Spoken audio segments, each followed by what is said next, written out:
Thank you all very much. Thank you. Thank you. Thank you. Thank you, Michael, so very much for that introduction, and thank you so very much for what you have done to make American history come alive to so many Americans and to have us understand our presidents and the complexities of American history. You have done a remarkable job, and I am so very honored to have been introduced by you. I actually would have liked that conversation with Thomas Jefferson. I'm not sure he could have visualized a secretary with a skirt, however.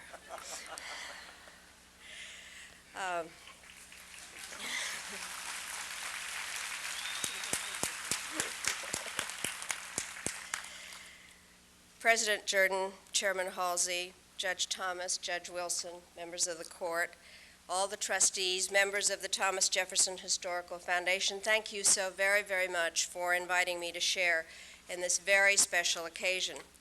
I am pleased that we are joined here by Judge Wilson and by more than 80 prospective American citizens, your families and friends, and by so many other visitors and guests. And I join with all of you in celebrating the 224th anniversary of the Declaration of Independence.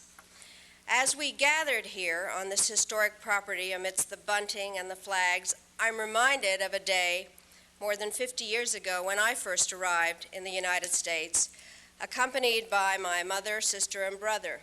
My family cherished liberty, but Czechoslovakia, our native land, had been betrayed by leaders whose power stemmed not from the votes of the people, but from the communists in the Kremlin.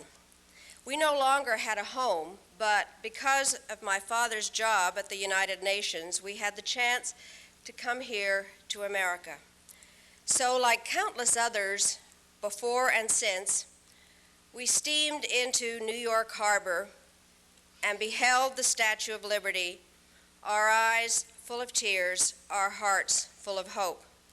I was 11, and I do remember being very excited, but also a little scared, because I didn't know whether I'd be accepted in this new land.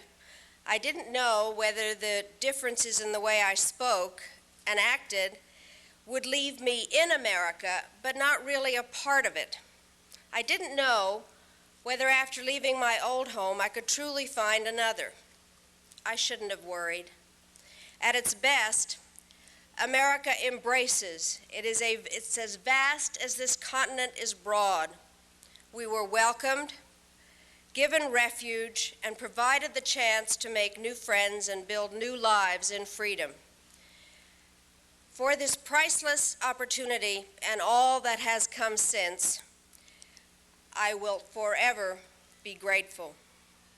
And of course, it never, ever occurred to me that I would be Secretary of State and I would have Thomas Jefferson's job.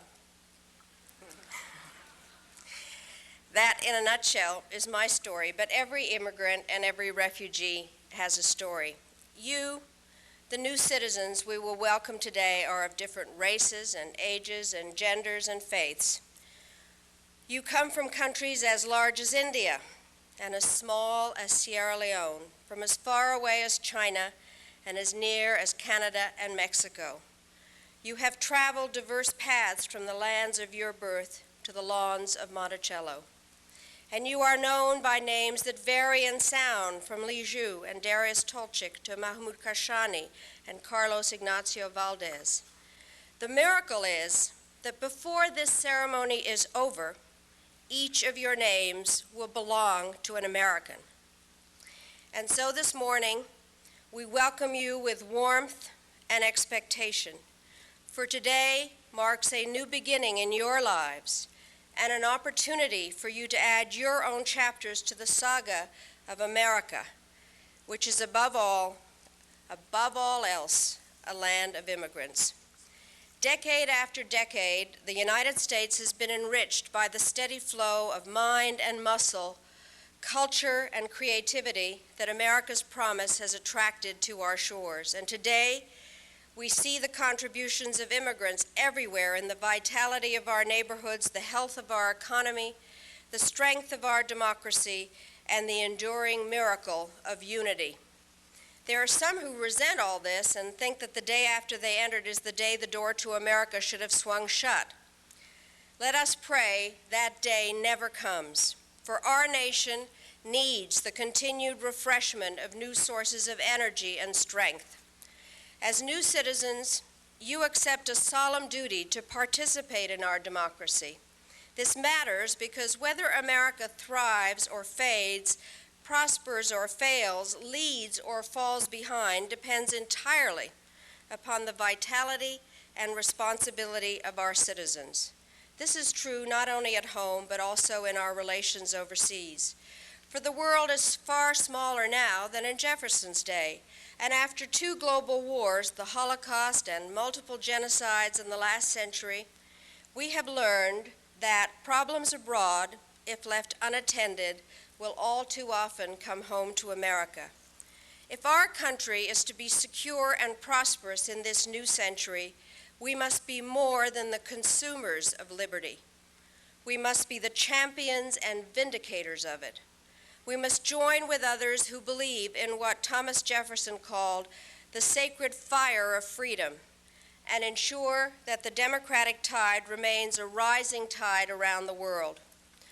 The mind that conceived Monticello's original design also helped to conceive an approach to government that had never truly been tried before. It was based on a conception of the individual not as a mere subject to the throne, but as a citizen with responsibilities and rights, and tracing all the powers of government back to the will and consent of the people. These basic principles fueled a revolution and launched America on its journey from wilderness to greatness, with important milestones of slavery's abolition and the full enfranchisement of women and minorities along the way. They also ignited a torch of liberty that has inspired hundreds of millions overseas in their own struggles for liberty, and allowed us to enter the new century as part of a world more free than it has ever been.